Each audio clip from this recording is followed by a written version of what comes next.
வணக்கம்.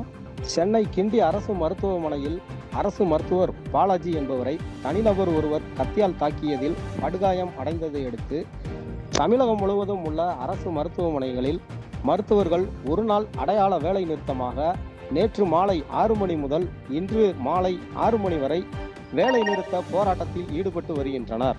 அதன் ஒரு பகுதியாக தேனி மாவட்டம் உத்தமபாளையம் அரசு மருத்துவமனையில் கேட்டை உட்புறமாக பூட்டி வைத்து இன்று அரசு மருத்துவர்கள் யாரும் பணிக்கு வரவில்லை.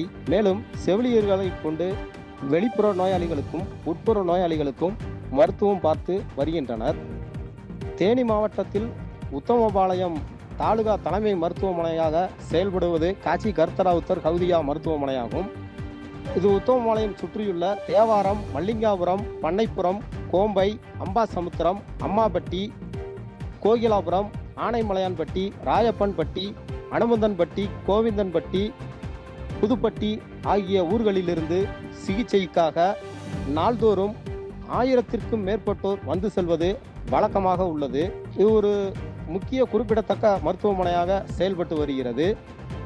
இன்று அரசு மருத்துவர்கள் பணிக்கு வராததால் வெளிப்புற நோயாளிகள் 1000க்கும் மேற்பட்டோர் வந்து திரும்பி செல்கின்றனர். பல்வேறு காயங்களாகவும் முக்கியமான ஒரு நெஞ்சுவலி மற்றும் மூச்சு திணறல் போன்ற குறிப்பிடத்தக்க நோய்களுக்காக வருபவர்கள் வெளியிலும் தேனி மருத்துவக் கல்லூரி மருத்துவமனைக்கும் செல்ல முடியாமலும் என்ன செய்வது என்று தெரியாமல் விழிபிதுங்கி நிற்கின்றனர். மேலும் இது பற்றி சமூக ஆர்வலர்களும் உடனடியாக மருத்துவர்கள் போராட்டத்தை கைவிட்டு பணிக்கு திரும்ப வேண்டும் என கோரிக்கை விடுத்துள்ளனர்.